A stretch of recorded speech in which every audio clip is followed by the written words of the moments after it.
Hi! Mutton keema Xiaomi எப்படி பண்ணுறதுன்னு பார்க்கலாமா? பேனில் எண்ணெய் எதுவும் சேர்த்துக்காம 200 கிராம்ஸ் மட்டன் கீமா எடுத்துக்கிறேன். 2 medium size onion, 1 medium size தக்காளி, கொஞ்சம் கொத்தமல்லி, 3 பச்சை மிளகா, 5 பல்லு பூண்டு சேர்த்து நல்லா வதக்கிக்கிறேன். அது கூடவே 1 டீஸ்பூன் மிளகாய்த்தூள், 1/2 டீஸ்பூன் மஞ்சள் தூள், 1/2 டீஸ்பூன் கரம் மசாலா, 1/2 டீஸ்பூன் உப்பு சேர்த்து கீமாலேருந்து வர தண்ணி ஃபுல்லாக ஃபில்டர் ஆகிற அளவுக்கு வதக்கி எடுத்துக்கணும்.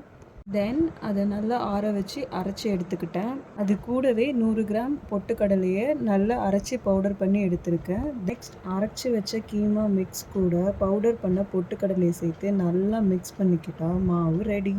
அப்புறம் என்ன, கொஞ்சம் உள்ளங்கையில் எண்ணெய் தடவி நமக்கு ஏற்ற ஷேப்பில் ரெடி பண்ணி மீடியம் ஃப்ளேமில் எண்ணெயை சூடு பண்ணி 2 பக்கமும் ப்ரௌன் ஆகுற வரைக்கும் வறுத்து எடுத்தால் மட்டன் கீமா ஷாமி ரெடி. இந்த மாதிரி மோர் வீடியோஸ் பார்க்க மறக்காமல் சப்ஸ்கிரைப் பண்ணுங்கள். பாய்.